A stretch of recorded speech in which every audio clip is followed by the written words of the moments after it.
Hello everyone, welcome to Suma's vlogs. So ఈ రోజైతే మేము కర్ణాటకలో కేజీఎఫ్ అందరికీ బాగా పరిచయమైనటువంటి ఊరే అన్నమాట. అక్కడికి దగ్గరలో ఒక పల్లెకైతే మేము వచ్చాము. ఈ కేజీఎఫ్ దగ్గరలో ఒక నరసింహస్వామి, ఫేమస్ నరసింహస్వామి గుడి అయితే ఉంది. అదే కదరీపుర అన్నమాట. అక్కడ ఉన్నటువంటి ఉత్సవ విగ్రహమైనటువంటి నరసింహస్వామిని ఈరోజు మా అన్న వాళ్ళ పల్లెకి తీసుకొని వచ్చారు. అక్కడ పూజ చేశారనమాట. ఆ పురోహితులు అక్కడ చేసేటువంటి ప్రధాన అర్చకులే ఇక్కడికి వచ్చి పూజ కానీ అంతా కూడా కంప్లీట్ చేశారు. అదే విధంగా ఆ కదిరీపురంలో ఉన్నటువంటి విశిష్టత అంతా కూడా కాస్త వాళ్ళు వివరించారనమాట. ఎలాగా స్వామి ఎలా వచ్చారు, ఆ ప్రతిష్ఠ ఎలా జరిగింది, ఇప్పుడు ఎలా జరుగుతోంది అనేది కంప్లీట్ గా. సో ఈ కంప్లీట్ వీడియో కాస్త లెంతీ వీడియోనే అండ్ కన్నడలో ఉంటుంది. సో ట్రై చేయండి దాన్ని అర్థం చేసుకోవటానికి. లేదంటే డిస్క్రిప్షన్ లో అయితే మేము క్లియర్ గా మెన్షన్ చేస్తాము ఎలా ఉంటుంది అని. So thank you. ಹಿರಣ್ಯಕಶಿಪುವಿನ ಸಂಹಾರ ಮಾಡಿ ಸ್ವಾಮಿ ಕದರಿ ಕ್ಷೇತ್ರದಲ್ಲಿ 3 ಸೆಕೆಂಡ್ ಕೂತ್ಕೊಂಡು, ಕದರಿಯಿಂದ ಮುಳುಬಾಗಿಲು ಕದರಿಪುರದಲ್ಲಿ ಬಂದು ಅಲ್ಲಿ 3 ಸೆಕೆಂಡ್ ಕೂತ್ಕೊಂಡು, ಕದರಿಪುರದಿಂದ ದೇವರಾಯನ ದುರ್ಗ, ತುಮಕೂರು ಹತ್ರ ದೇವರಾಯನ ದುರ್ಗ ಬೆಟ್ಟದ ಮೇಲೆ ಯೋಗಾಸನದಲ್ಲಿ ಕೂತ್ಕೊಂಡು ಸ್ವಾಮಿ ಪ್ರಯಾಣ ಮಾಡಿರುವಂತ ಒಂದು ಪ್ರತೀತಿ ಸ್ಥಳ ಮಹಿಮೆ. ಅದು ಅಗಸ್ತ್ಯ ಮಹರ್ಷಿಗಳು ಸಂಚಾರ ಬಂದಾಗ ಬಂಡೆ ಮೇಲೆ ನರಸಿಂಹದೇವರು ಕೂತಿದ್ದಾರೆ ಅಂತ ಹೇಳಿ ನರಸಿಂಹದೇವ್ರನ್ನ ಪ್ರತಿಷ್ಠಾಪನೆ ಮಾಡ್ತಾರೆ. ಮಾಡಿದಾಗ ಗುಡಿಗೆ ಬಂದು ಭಕ್ತಾದಿಗಳ ಮೇಲೆಲ್ಲ ದೇವರು ಆವೇಶ ತೋರಿಸ್ತಾ ಇರ್ತಾರೆ. ಆವೇಶ ತೋರಿಸ್ತಾ ಇದ್ದಾಗ ಗ್ರಾಮಸ್ಥರು ಗುಡಿಗೆ ಬಂದವ್ರ ಮೇಲೆಲ್ಲ ಸ್ವಾಮಿ ಆವಾಹನೆ ಅಂದ್ರೆ ತುಂಬಾ ಕಷ್ಟ ಆಗುತ್ತೆ, ದೇವ್ರ ಪೂಜೆ ನಡೆಯೋದಿಲ್ಲ, ಭಯ ಪಡ್ತಾರೆ ಜನ ಅಂತ ಹೇಳಿ ಹೇಳಿದಾಗ ಅಗಸ್ತ್ಯ ಮಹರ್ಷಿಗಳು ವಾಸುದೇವ ಮೂರ್ತಿ ಸಾಲಿಗ್ರಾಮನ್ನ ತನ್ನ ಬಾಯಲ್ಲಿ ಇಟ್ಟು ಸ್ಥಾಪನೆ ಮಾಡ್ತಾರೆ. ಸ್ಥಾಪನೆ ಮಾಡಿದಾಗ ಅವತ್ತಿಂದ ದೇವರು ಶಾಂತವಾಗಿ ಅವತ್ತಿಂದ ಉಗ್ರ ಕಮ್ಮಿಯಾಗಿ ಶಾಂತವಾಗಿದ್ದಾರೆ. ವಿಷ್ಣುವರ್ಧನ ರಾಜ ಒಂದು ರಾಜ್ಯದಲ್ಲಿ ಯುದ್ಧ ಆಡಿ ಗೆದ್ದಿರೋ ನೆನಪಿಗೆ ಒಂದು ವಿಷ್ಣು ದೇವಸ್ಥಾನ ನಿರ್ಮಾಣ ಮಾಡೋ ಪದ್ಧತಿ ಆದದ್ದು.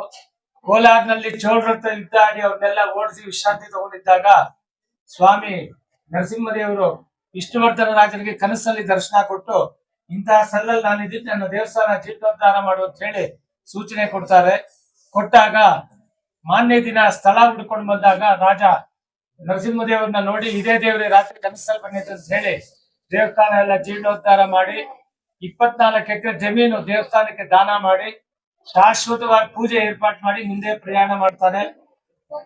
ಆ ಕಾಲದಲ್ಲಿ ಲಕ್ಷ್ಮೀದೇವಿ ಅಂತ ಒಬ್ಬ ಹೆಂಗಸು ಆ ಊರಿಗೆ ಮದುವೆ ಮಾಡ್ಕೊಂಡು ಬರ್ತಾಳೆ. ಬಂದಾಗ ಮನೆಯಲ್ಲಿ ಅತ್ತೆ ಮಾವಂದ್ರ ಕಾಟ, ಗಂಡನ ಕಾಟ, ತುಂಬಾ ಚಿತ್ರ ಹಿಂಸೆ ಕೊಡ್ತಾ ಇರ್ತಾರೆ. ಹಾಗೆ ಸಂಸಾರದ ಮೇಲೆ ಜಿಗುಪ್ಸೆ ಬಂದು ಮನೆ ಬಿಟ್ಬಿಟ್ಟು ದೇವಸ್ಥಾನದಲ್ಲಿ ಬಂದು ದೇವ್ರ ಸೇವೆ ಮಾಡ್ತಾ ಕಾಲ ಕಳೀತಾ ಇರ್ತಾಳೆ.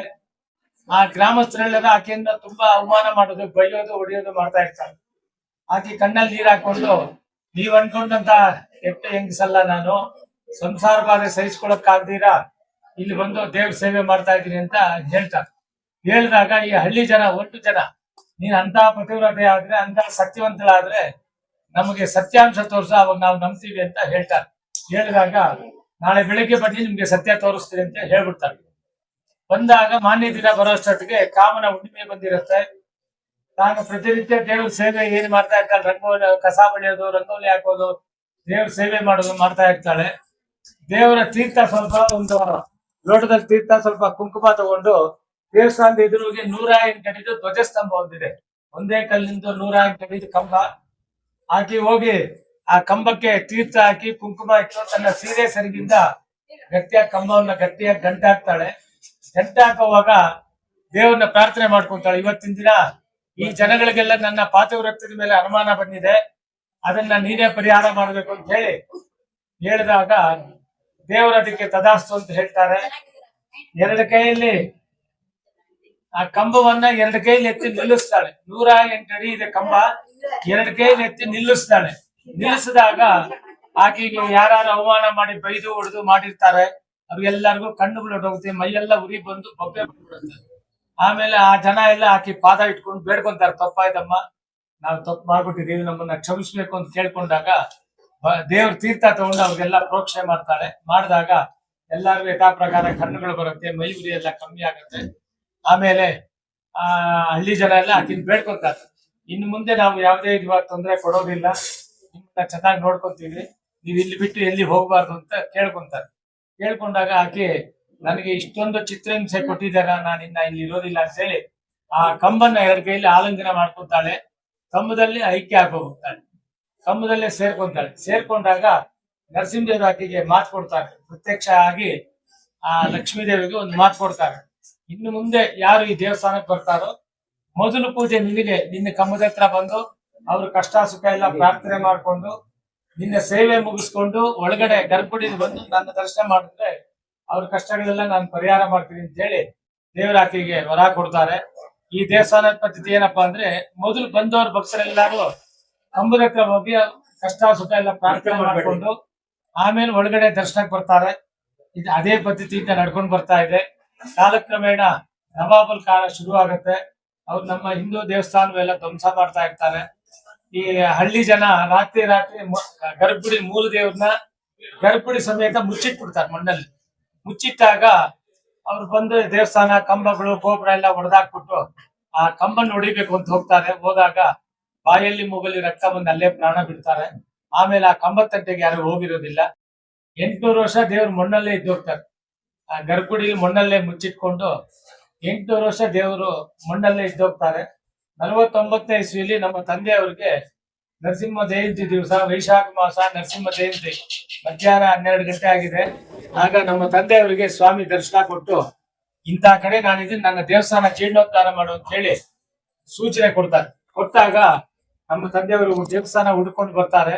ಹುಡ್ಕೊಂಡು ಬಂದಾಗ ದೇವರು ಕಾಣಿಸೋದಿಲ್ಲ, ಬರೀ ಎಲ್ಲ ಆಳ್ಬಿದ್ದು ಮಂಟಪ, ಅರ್ಧಂಬರ್ಧ ಬಿದ್ದೋಗಿರೋ ಗೋಪುರಗಳು ಎಲ್ಲ ಇರುತ್ತೆ.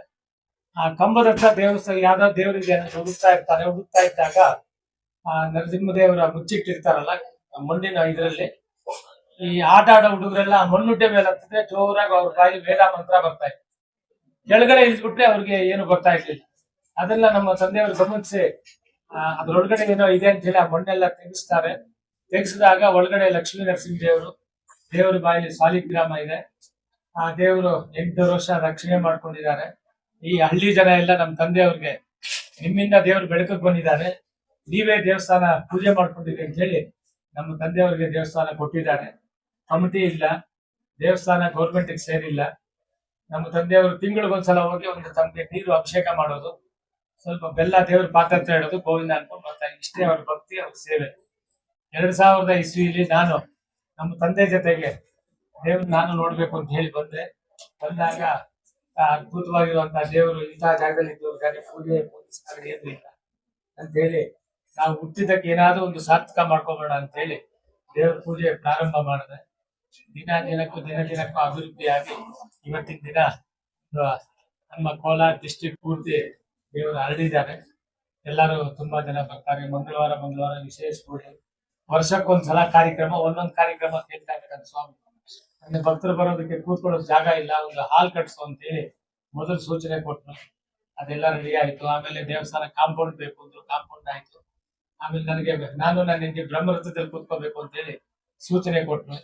ಆಮೇಲೆ ಬ್ರಹ್ಮರಥ ಎಲ್ಲ ಅವ್ರನ್ನೆಲ್ಲ ವಸೂಲಿ ಮಾಡಿ ಬ್ರಹ್ಮರಥ ಮಾಡಿಸಿದೆ. ಆಮೇಲೆ ಬ್ರಹ್ಮರಥ ಎಲ್ಲ ಆಯ್ತು. 2008 ಇಸ್ವಿಯಿಂದ ಬ್ರಹ್ಮರಥ ನಡೀತಾ ಇದೆ. ಈಗ 2-3 ವರ್ಷದ ಕೆಳಗಡೆ ನನಗೆ ಬಂಗಾರ ಕಿರೀಟ ಬೇಕು ಅಂತ ಸ್ವಾಮಿ ಸೂಚನೆ ಕೊಟ್ರು. ಸೂಚನೆ ಕೊಟ್ಟಾಗ ನಮಗ್ ತಿಳಿದಿರೋ ಜಾಗದಲ್ಲೆಲ್ಲ ಒಂದೊಂದು ಗ್ರಾಮ್ ಬಂಗಾರ ವಸೂಲಿ ಮಾಡಿ ದೇವರಿಗೆ 525 ಗ್ರಾಮ್ ಬಂಗಾರ ವಸೂಲಿ ಮಾಡಿ ಕಿರೀಟ ಮಾಡಿಸಿದ್ದೀನಿ.